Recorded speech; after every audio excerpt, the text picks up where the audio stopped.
Si Duday nandun sa labas. Nangungulit na naman. Tumatakbo-takbo na naman. At kinakausap niya naman ang kanyang imaginary friend.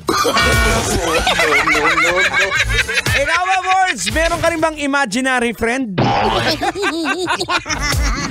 Anyways, mga kabisyo, magandang gabi po. Kung ikaw ay pauwi na ng trabaho, make sure na sinasabi mo sa asawa mo, pamilya mo na pauwi ka na o na-update mo. Kung ikaw naman ay papasok sa trabaho, well, ingat-ingat na lang ha. At syempre sa mga kabisyo po natin muli, iniimbitahan ko po kayo ha. Next week, ang Aliwan Fiesta. Sa inyo na. Starting of course, June 27, 28, and 29. Libre po yan at walang bayad. Kaya nga libre, walang bayad, di ba? Siyempre, sa unang araw pa lang po, yan yung Pasakalye concert. Ayan. Antabayanan nyo kung sino yung makakasama po natin sa ating concert. And syempre sa ating day 2, yan po ang Reyna ng Aliwan. At on day 3, that's the Grand Parade and the Street Dance Competition. Alright, so saktong-sakto to sa lahat po ng mga kabisyo nating mga nagsisimulang mag-vlog, gumagawa ng mga reels. Ayan, pwede nyo po yun. Ang dami nyo pong pwedeng gawin. Alright mga kabisyo, eto na. Para sa ating huling yugto ng ating Lologican. Kaya pag-usapan na natin to. 3 kababayi ginsumbag. Sinuntok ng lalaki na galit daw sa mga magaganda. Oh no!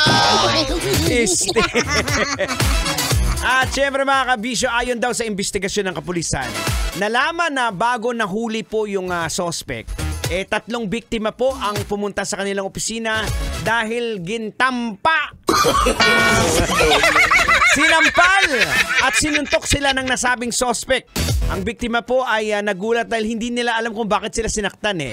Dagdag pa nito ginawa daw ito ng suspect ayon sa investigasyon dahil galit siya noong panahong yon at ayaw niya sa mga magagandang babae dahil sa tingin niya mga peke ito.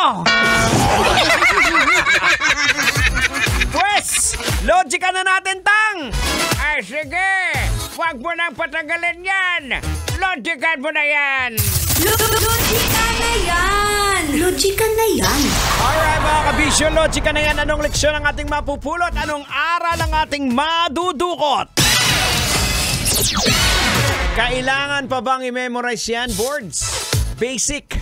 Basic ang ganitong mga tao, tang. Anong meron? Ay, basic, may saltik. Tama po mga kabisyo. Hindi po tama ang pag-iisip. Pero bakit kaya tang nagreklamo yung mga babaeng sinampal sa tingin mo?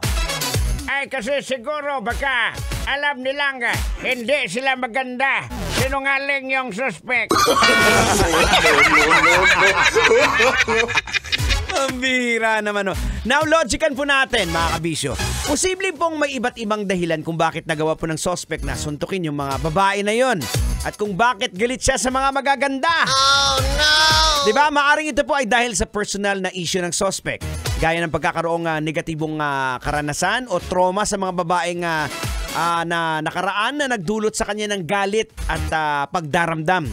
Ang kanyang pagiging galit po sa mga magaganda ay konektado po sa kanyang mga paniniwala o karanasan sa buhay.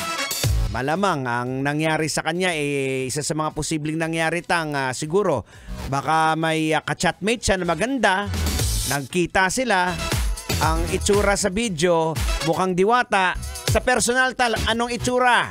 Mukhang bruha. Expectation versus reality. Ang bihira naman, oh. Alright, time to say goodbye mga kabisyo.